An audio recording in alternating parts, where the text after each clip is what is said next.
Comment réussir un événement sportif dans son club? Bienvenue sur Field Goal, le média qui vous apprend comment vivre du sport, et bienvenue sur cette nouvelle vidéo. Organiser un tournoi, un match de gala, une journée porte ouverte ou une course solidaire, cela semble simple. Jusqu'à ce que vous commenciez à gérer les inscriptions, les bénévoles, les partenaires, la communication et la logistique. Ainsi, l'objectif de cette vidéo, c'est de vous donner une méthodologie claire, pragmatique et réaliste pour organiser un événement sportif réussi au sein de vos structures. Que vous soyez un petit club local ou un club semi-pro par exemple. Donc on va commencer par le chapitre 1. Définir le concept de votre événement. Entre guillemets, le pourquoi vous devez créer ou pourquoi cet événement est créé. Est-ce qu'il est fait pour recruter des licenciés, potentiellement? Est-ce qu'il est fait pour générer des revenus supplémentaires pour le club, à travers, de la buvette, de la billetterie, ou des partenariats, le sponsoring? Est-ce que c'est juste, créer du lien avec la collectivité, auquel cas on serait plus sur un truc institutionnel et politique? Ou bien ça améliorer, par exemple, la notoriété de votre club? C'est le premier élément qui doit, caractériser et définir l'identité de votre événement et où vous souhaitez aller. Parce qu'en fait, l'énergie que vous allez devoir dépenser pour créer votre événement va être différente en fonction de l'un de ces 4 critères, par exemple. Du coup, il y a différents formats qui sont possibles. Ça peut être le format compétitif, à travers un tournoi sportif, tournoi de gala, ou bien un championnat que vous créez vous-même, dans lequel, sur un temps donné, vous pourrez, rassembler plusieurs personnes pour pouvoir faire en sorte de faire avancer votre projet.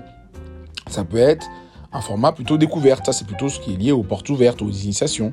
Quand, par exemple, vous proposez à un centre de loisirs de venir dans votre club pour pouvoir découvrir le football, le basket, le handball.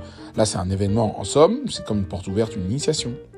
Est-ce qu'il est festif? Parce que ça peut être l'anniversaire du club, un barbecue, une soirée créée par le club. Ça aussi, ça peut être, un outil pour pouvoir gérer des revenus supplémentaires.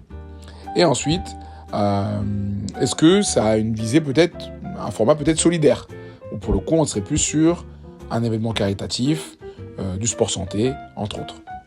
Et en fait, les 2 éléments que je vous ai partagés, donc pourquoi cet événement et ensuite les formats qui sont possibles, va définir du coup votre cible et votre persona événementiel. Qu'est-ce que ça veut dire? Est-ce que vous visez des familles? Vous visez des jeunes? Est-ce que vous êtes des sportifs aspirants professionnels ou des sportifs professionnels? Est-ce que vous êtes un public senior ou plutôt scolaire? C'est ça, cette première base de persona événementiel externe. Et celui qui participera et qui animera l'événement. Et ensuite, qui, assistera à l'événement. Est-ce que pour le coup, c'est quelque chose qui est réservé pour vous licencier? Auquel cas, dans votre objectif potentiel, si vous êtes sur une création de revenus, c'est de vous dire, ils ont payé une adhésion au début de l'année, mais ils peuvent sur un temps donné aussi dépenser un peu plus pour le club. Ou bien vous êtes plus sur un événement qui est grand public, auquel cas, votre objectif, ce sera d'aller chercher des personnes qui sont extérieures du club pour qu'eux-mêmes viennent consommer chez vous. Donc, est-ce que c'est un événement qui est plus ouvert à l'interne ou bien au grand public? Et donc du coup, on donne un exemple, une journée de découverte multisport dans une association pour les 6 à 12 ans et leurs parents. Donc voilà, si vous êtes une association multisport, ça peut être un temps donné où vous communiquez autour de chez vous, autour des écoles, et du coup, il y a beaucoup de personnes de l'extérieur qui viennent tester différents sports dans votre association et votre club. Ensuite, dans un chapitre 2, on va parler du rétro-planning de l'organisation. Alors, qu'est-ce que ça veut dire? C'est-à-dire que, avant de parler du rétro-planning purement, on va parler un peu de relationnel et d'humain. Quand vous êtes dans un club, il y a des parties prenantes, il y a des dirigeants, il y a des personnes qui sont décideurs, et parfois, pour faire accélérer le processus de l'organisation, il faut s'allier aux bonnes personnes. Est-ce que c'est le président qui est plutôt proactif dans le club? Est-ce que c'est le manager général? Est-ce que c'est plutôt le directeur technique du club qui a des missions autour aussi de l'organisation d'événements? Et c'est à eux d'abord qu'il faut s'affilier pour pouvoir connaître les disponibilités de salles, les règles et les directives à donner, notamment par rapport à la municipalité. Ensuite, ça vous permettra, quand vous avez, cette cette vue globale et cette association avec des gens qui ont du pouvoir dans votre club, de pouvoir effectuer un rétro-planning. Ce qu'on dit, c'est que à la rigueur, c'est à 1 mois et demi, grosso modo, donc 90 jours, il faut réserver la date et le lieu, au moins de votre côté. Le temps que ça vous laisse après, pas 1 mois et demi, je suis bête moi, 3 mois. 90 jours, c'est génial. Pour réserver la date et le lieu. Faire les déclarations, ce qu'il faut auprès de la mairie, de la fédération ou toutes les institutions auxquelles vous avez besoin peut-être de faire des documents. Ça pourrait permettre parfois d'avoir des subventions, d'avoir des dons, d'avoir des aides, d'avoir des goodies, des trucs comme ça. C'est toujours sympa, du coup, de mettre au courant les institutions qui sont liées à votre club. D'établir un budget prévisionnel et ensuite, contacter des sponsors et des partenaires. Quand vous avez cette première boucle-là, qui est d'un point de vue plutôt administratif et financier, c'est intéressant de pouvoir constituer une équipe communication qui va permettre, on va dire à 2 mois de l'événement grosso modo, 2 à 3 mois de l'événement, de pouvoir en parler et faire en sorte de créer du contenu ou créer le bouche à oreille et créer les bons réseaux qui vont permettre de commencer à pitcher l'idée qu'il va y avoir tel type d'événement qui arrive dans votre club, dans votre ville. C'est le moment aussi où vous pouvez lancer les inscriptions à 2 mois, 1 mois et demi, pour pouvoir commencer à voir qui peut être intéressé par les premières briques de la communication. Lorsque le plan de communication est défini, il va s'intensifier. Il va s'intensifier sur le mois et demi ou le mois avant l'événement. Vous allez sur un espace au début de 5 jours, puis après de 4 jours, 3 jours, 2 jours, 1 jour, au fur et à mesure de l'approche de l'événement, communiquer de plus en plus sur l'événement. Et du coup, dans ce dernier mois et demi et mois avant l'événement, la répartition des rôles et le brief par rapport aux bénévoles. Qu'est-ce qui va se passer? Comment tout ça est architecturé? Et ce qui va faire que sur le dernier mois et demi, jusqu'au dernier 15 jours, toute cette répartition des rôles doit être calée pour faire en sorte d'avancer au mieux. Et que le jour J, tout le monde soit prêt. Et que après, par rapport à ce chapitre de rétro-planning, on ait des bilans, un remerciement, des retours, mais avec une personne et une équipe projet qui a piloté le projet du début jusqu'à la fin. Comme dans les outils utilisés, vous pouvez utiliser les Google Sheets, les Notion pour les suivis un peu des tâches, des trucs comme Trello, WhatsApp, Discord, tous les éléments qui vont vous permettre, on va dire, de rassembler les différents acteurs de l'événement et ensuite de pouvoir avancer. Chapitre 3, budget et recherche de financement. On va donner, on va dire, une petite idée de budget type pour un tournoi amateur. Quand je dis pour un tournoi amateur, c'est un tournoi que vous pouvez faire sur une après-midi, maximum sur une journée. Je vais vous donner quelques chiffres pour vous donner une idée globale, mais en somme, ils ne sont pas justes dans le sens où ça peut être beaucoup moins ou beaucoup plus en fonction des ressources que vous avez. On peut dire qu'on peut donner 300 € à la location d'infrastructures. Si jamais ce n'est pas votre terrain, par exemple, ou votre salle, vous pouvez peut-être la louer, il y a peut-être une caution à mettre, et pour le coup, ça va chiffrer à quelques centaines d'euros. Il y a une location de matériel, de ballons, de sonos, de podiums, ou bien l'achat de matériel, qui vont vous permettre, du coup, de faire vivre encore plus l'événement et de bénéficier de tout ça. 150 €, on va dire, pour la communication. Quand on dit 150 €, c'est que vraiment, on est sur un événement qui est vraiment tout petit, dans un club de village ou de campagne ou de petit club de quartier dans lequel on est en mesure de faire quelque chose d'assez intéressant avec peu de coûts. Puis derrière, aller chercher une centaine d'euros sur les goodies et les récompenses et de pouvoir, bien évidemment, s'assurer que tout se passe bien avec la sécurité et une assurance. Donc ça donne des événements qui parfois coûtent 500, 1000 €, 1500 et en fait, en fonction, ça peut augmenter. Mais il faut savoir qu'il y a différents financements qui sont possibles. Il y a des financements de la mairie, des financements parfois du département, financement parfois de la région. En fonction de la typologie de votre événement, il vous est en mesure de le classer. Exemple, c'est pour ça que le début était très important sur l'identité, c'est de savoir est-ce que c'est un événement, un tournoi haut niveau? Est-ce que c'est un tournoi, je sais pas pourquoi, j'ai n'importe quoi par exemple, qui est pour le public senior, à plus de 60 ans? Est-ce que c'est un événement qui est pour les tout petits? Est-ce que c'est un événement éco-responsable? En fait, en fonction de la tournure de l'événement, vous pourrez parfois, avec les acteurs publics, avoir des subventions supplémentaires. Le sponsoring qui est local, les boulangeries, opticiens, banques, sont toujours férus de ce qui se passe dans le coin et de pouvoir être associés à des événements qui peuvent vous permettre derrière d'avoir du trafic ou de la visibilité à un temps donné. Bien évidemment, la vente d'aliments et de boissons sur les buvettes, etc. Vous pouvez aussi bien aménager ça pour faire en sorte, je sais pas moi, d'avoir des packages avec sandwich, boissons pour un prix donné. Ça, c'est toujours intéressant. Et aussi, des packs visibilité sponsor, de façon à ce que lorsque vous allez voir des sponsors pour accompagner votre événement, ils puissent avoir un élément, ils se disent, ok, vous allez être visible de telle façon, le prix que vous allez payer, ça va payer aussi tel goodies, et du coup, votre présence sur l'événement. Donc, ça peut être une astuce sur un sponsor local, dire, monsieur de la boulangerie X, nous, on aimerait que vous participiez et soyez partenaire pour 250 €. Et pour le coup, on vous met une banderole, un logo, un stand et un petit message aussi de remerciement. Ça peut être un élément comme ça et que vous pouvez packager, que ce soit que de la visibilité sur place ou de la visibilité digitale. Ça, c'est à vous de pouvoir le définir. En numéro 4, la communication et la promotion. On va parler tout d'abord des supports classiques. Là, les supports classiques, on parle des affiches qui sont dans les écoles, les commerces et les gymnases. Ah ouais, parce que déjà, il faut maîtriser sa zone de chalandise. Tout ce qui est autour de votre club, tout ce qui est autour de votre ville, tout ce qui est dans la ville et les acteurs clés ou les places clés, faut essayer d'y passer pour pouvoir peut-être passer le mot, donner une flyer, faire passer un petit coup de main, essayer de faire une petite animation qui permet d'attirer l'œil et pouvoir faire parler de vous. Toujours des éléments qui sont intéressants. Les flyers aussi, ou d'autres communications, où vous devez passer par les coachs de votre club, ou les personnes influentes de votre club pour partager les informations. Ah ouais, parce que quand on a besoin de créer un événement, surtout dans un club sportif, on a besoin que ce soit relayé par des personnes de pouvoir. Parce que c'est ces personnes-là qui ramènent du monde. Dans un club de basket, par exemple, quand un coach dans son équipe, il a 15 joueurs, et que vous avez 10 équipes dans le club, ça fait déjà 150 personnes potentiellement, minimum. Donc ça, c'est vraiment à y réfléchir. Et ensuite, bien évidemment, il y a la presse locale, la presse vraiment de votre ville ou de votre quartier. Et ensuite, il y a la presse aussi de la municipalité, et voire même de la région, ou même des comités départementaux ou régionaux de votre sport, parce qu'eux aussi aiment bien communiquer sur ce qui se passe.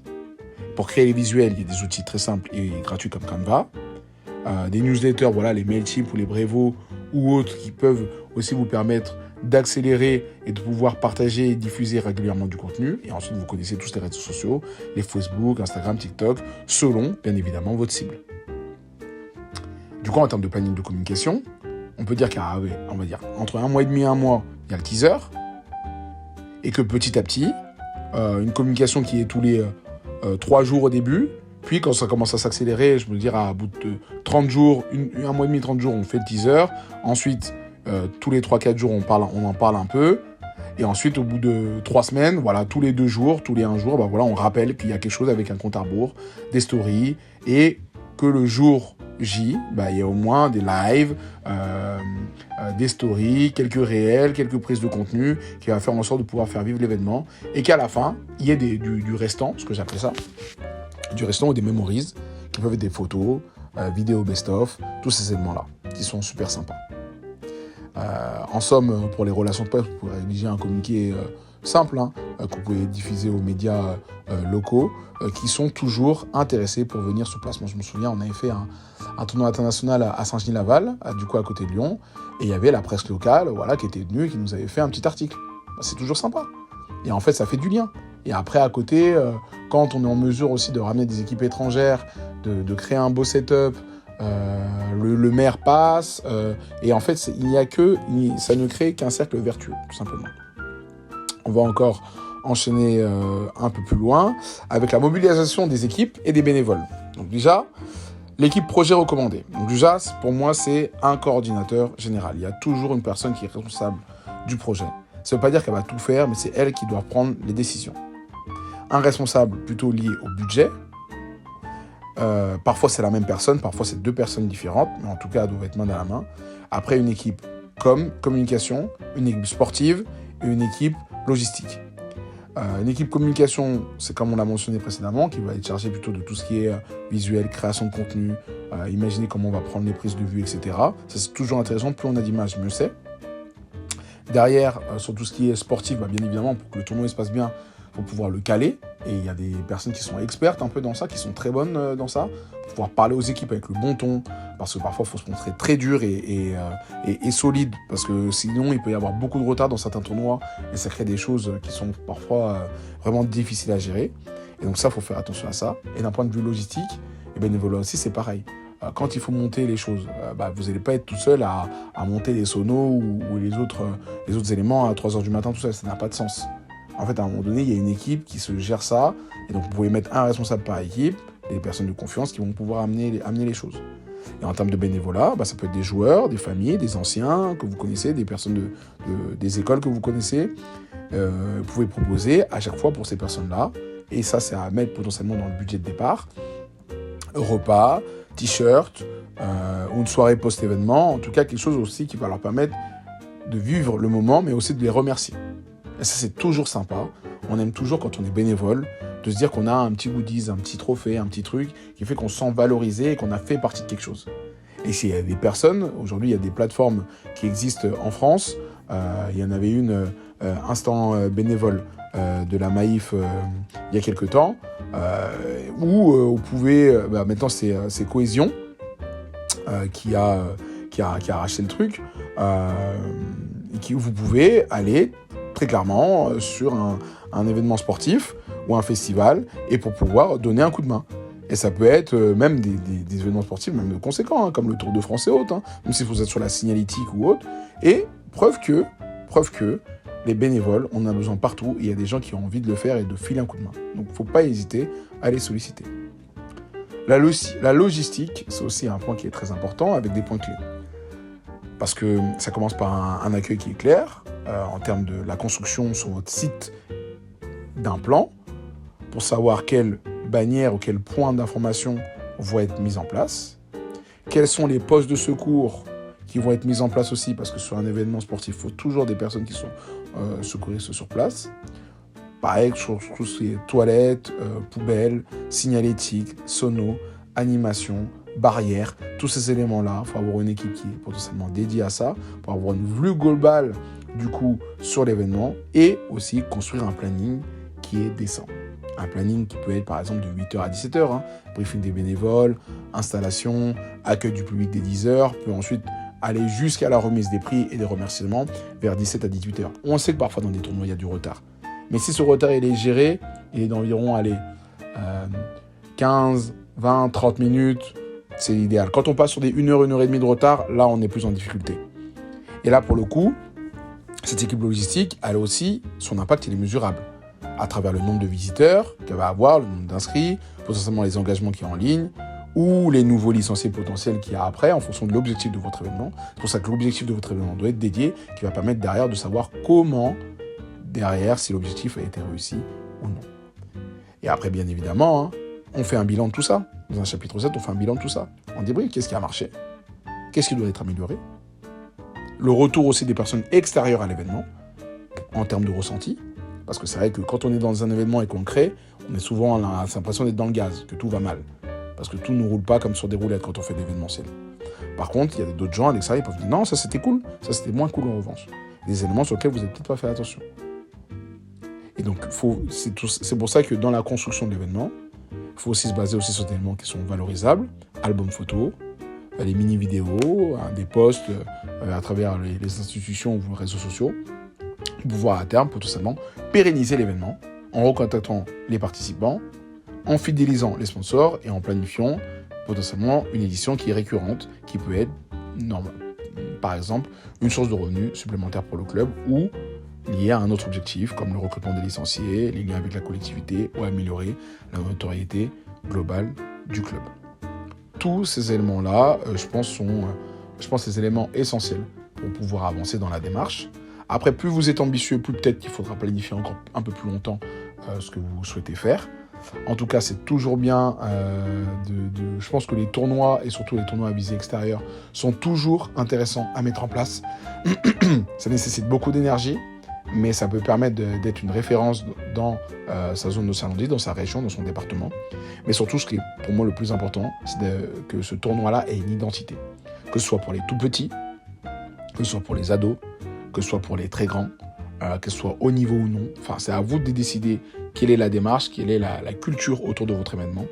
Mais c'est ça qui fera que aussi vous pourrez l'embellir.